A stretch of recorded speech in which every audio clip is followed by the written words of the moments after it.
Welcome back. If you need any more proof that Washington, D.C. is the most ridiculous place on the planet, just listen to this. According to the Washington Post, if Hillary Clinton wins, her best friend in Washington, D.C. can end up being not Cheryl Mills, not Huma Abedin, not Gayle King, because she lives in New York, but Paul Ryan.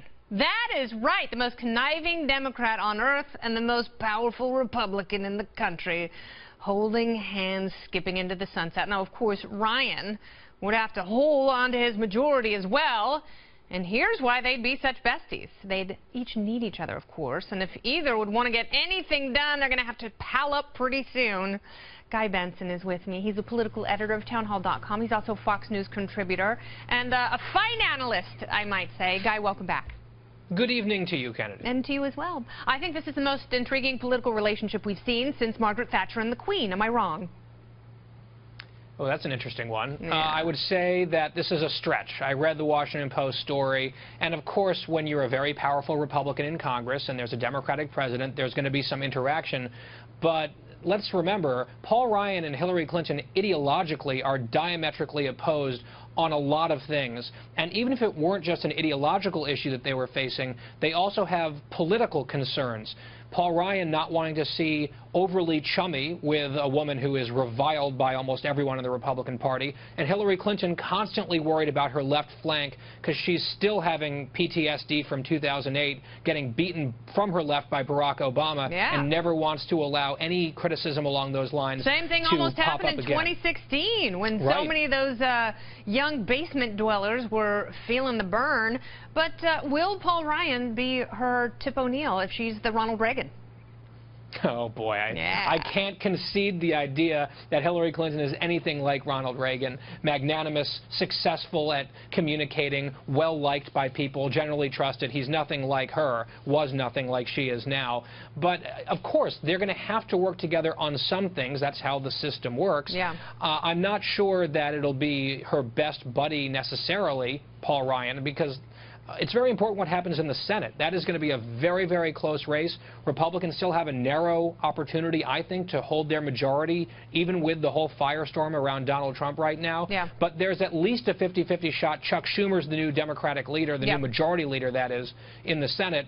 And I think he's probably going to be a little bit closer with Hillary than Paul Ryan. Great. Then he can finally go after those sugary breakfast cereals that he hates so much. So what's the best plan for Paul Ryan? Should he be, if in fact the Democrats win the Senate, which, you know, they just might do it. Should Paul Ryan, if Republicans hold on to the House, it looks like they will do that, should he be an obstructionist for the next 4 years? Is that the best move for him politically if he wants to run for the presidency in 2020?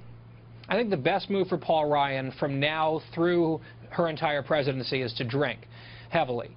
That's what I would do, at least, if I were him. If I woke up and said, all right, maybe I actually have to do my job, I think you pick your spots. You want to do your job. The American people elect you to go and accomplish things. And so you figure out where are the areas of relative agreement where we might be able to get something done. Might not make everyone happy, might tick off the base from time to time. But I'm drinking there are heavily. Certain things where, well, I mean, it's you. Of course you are. From a New York Rangers mug, Guy. Oh, boo. Go Devils. Hockey season start. But anyway, on the big stuff, yes, of course, you do have to draw a line in the sand. You can't just roll over for President Hillary Clinton. If the Republicans keep their House majority, which I think they probably will, and if the Democrats take over the Senate, the whole point of the Republican House is to be a check on Hillary Clinton. All right. Well, is there going to be gridlock in Washington? Yes. You think the Democrats are going to take the Senate? That's a perennial answer. Yeah, but are the Democrats going to take the Senate? I would say if I had to put money, oh gosh, 60-40 the Democrats win it back. But there's a surprisingly good chance, given the unfavorable map and the difficult climate at the top of the ticket, there's a significant chance the Republicans hang on to the Senate, actually. All right, well, we will see. All I know is both parties love to spend money, and that's the most important thing they have in common. And with that, they can do a lot of damage, even though they appear to be opposed. Thank you so much, Guy Benson. Happy hockey season to you. And to you as well. #LGR. Good night. Boo.